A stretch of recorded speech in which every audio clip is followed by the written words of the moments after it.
Gallery से लटकी सेल्वी जब नीचे कूदने ही वाली थी कि बाघ ने उसका हाथ पकड़ लिया। वो कहने लगा, इन हाथों में बहुत जान है, ये हाथ मुझे दे दे। सेल्वी ने कहा नहीं और गुस्से में उसने सेल्वी की उंगलियां तोड़नी शुरू कर दी। दर्द से छटपटा रही सेल्वी ने विपरीत परिस्थिति में भी सूझबूझ दिखाई और साइड में टंगे गमले को उसके सर पे दे मारा और नीचे गिर पड़ी। वो सीधे बच्चों के पास गई और उन्हें गाड़ी में बैठने को कहा, मगर गाड़ी चलती कैसे जब चाबी ही नहीं थी। बच्चों को वहीं रहने का कहकर वो फिर से घर की ओर चल पड़ी और सामने खड़ा मिला बाघ। सेल्वी ने सरिया उठा लिया, मगर मारती कैसे? वो पति के रूप में जो था। नमन है ऐसी पतिव्रता स्त्री को। बाघ उसे लात गुस्से मार रहा था। नादान बच्चे अचरज भरी नजरों से देख रहे थे। कपड़ों के पीछे से सेल्वी बच्चों को कहती, प्रैंक चल रहा है हे। उसने सेल्वी को लात मार के नीचे फेंक दिया, फिर पैर पकड़कर घसीटने लगा तो सेल्वी ने पानी का पाइप उठाकर बच्चों को कहा कि देखो पानी दे रही हूँ हे। सच्चाई से अनजान बच्चे ये सब देखकर खुश हो रहे थे। अंत में बाघ ने उसके गले में कुएं की रस्सी डाली और धक्का दे दिया। सेल्वी को अत्यंत दुखदायी मृत्यु मिली। उसे मारने के बाद बाघ ने उसी का रूप ले लिया। सेल्वी को लटकाने के बाद बाघ ने उसका रूप ले लिया। तभी गांव वाले उसे आवाज लगाते हुए आए। उन्होंने उसे सेल्वी समझकर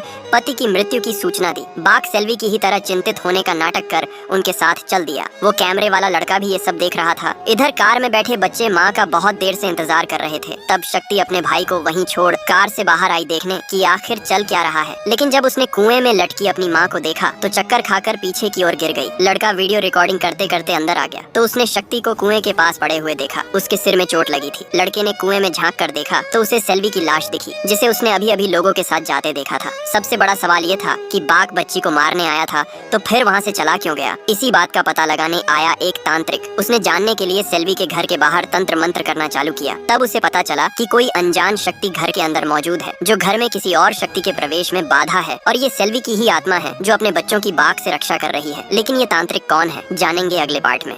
अपनी बेटी के मर जाने के बाद पंडित बाघ को बेटी बनाकर घर तो ले आया, मगर कुछ दिनों बाद ही गांव के लोगों को नदी में उसकी बेटी की लाश मिल गई और पंडित जी का भंडा फूट गया। इस बात की खबर कुछ तांत्रिकों को लगी। उन्हें आभास हो गया कि ये किसका काम है। कोई और बाघ का शिकार बने उससे पहले ही उसे खत्म करना होगा। लेकिन पंडित उसे लेकर पहले ही तमिलनाडु जा चुका था। उसने जिस मंदिर के शिखर में उसकी आत्मा छुपाई थी वहाँ से निकाल कर फेंकी गई झंडी को देखकर वो समझ गया और तुरंत भागकर अपने घर गया। उसने अपनी पत्नी से कहा, जल्दी यहाँ से निकलना होगा। लेकिन पत्नी तो पहले ही निकल चुकी थी। बाघ फिर से नए रूप में था। अब पंडित जी की बारी थी। दूसरी तरफ सेल्वी की मृत्यु की सूचना उसके भाई सर्वानंद को दी गई। उसे बताया गया कि पति की हार्ट अटैक से मौत के बाद उसने आत्महत्या कर ली। सर्वानंद अपनी प्यारी बहन की मृत्यु से बहुत दुखी हुआ और अपनी बुआ के साथ वो उसके घर आ गया। संतोष पुराने घरों की मरम्मत कर ज्यादा दाम पर बेचता था। घर एक जमींदार का था जो खुद फिलहाल कंगाली में चल रहा है। घर में सर्वानंद अपने भांजे से मिला। सेल्वी ने उसे अपने भाई का ही नाम दिया था। छोटा सर्वना किसी चीज से डरा हुआ था। वह नहीं जानता था कि जिससे वह डर रहा है